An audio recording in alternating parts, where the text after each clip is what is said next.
Questions continue to swirl around the mystery charter flight that carried more than 150 Palestinians into South Africa, a journey shrouded in confusion, missing paperwork and mounting suspicion. The passengers, most of them from Gaza, arrived in Johannesburg on Thursday on a Global Airways flight that routed through Kenya. But when the aircraft landed, none of them had departure stamps, return tickets or proof of accommodation. Border officials kept them on board for almost 12 hours as temperatures rose and children cried in the heat.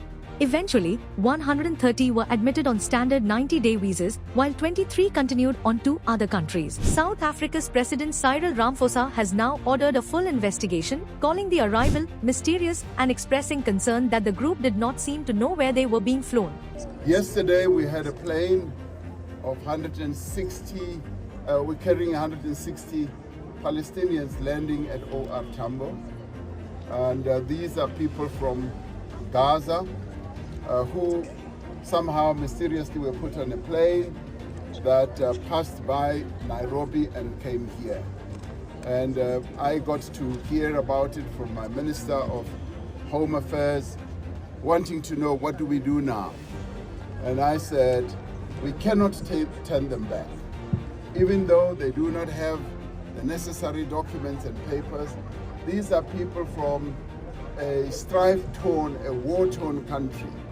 And out of compassion, out of empathy, we must receive them. Humanitarian group Gift of the Givers, which has stepped in to house and support them, says this is the second such flight of Palestinians to reach South Africa in 2 weeks. What remains unclear is how these Palestinians left Gaza at all. Many report being told to board a plane after leaving behind their belongings, only discovering in Kenya that their destination was South Africa. Some held visas for countries like Canada and Australia, and were eventually cleared to travel onward. The Palestinian Authority's Foreign Ministry has warned of networks exploiting desperate families, saying unregistered intermediaries, including a shadowy group calling itself Al-Majd Europe, are misleading people and facilitating irregular travel.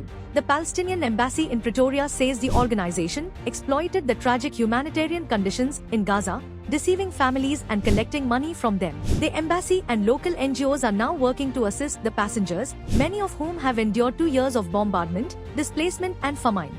Al Jazeera reports the group does not appear to exist at the East Jerusalem address it claims as its headquarters. Israel has remained silent about the flight, though Israeli media quote military officials saying they approved the departure as part of a policy that allows Gaza residents to leave if a third country agrees to receive them.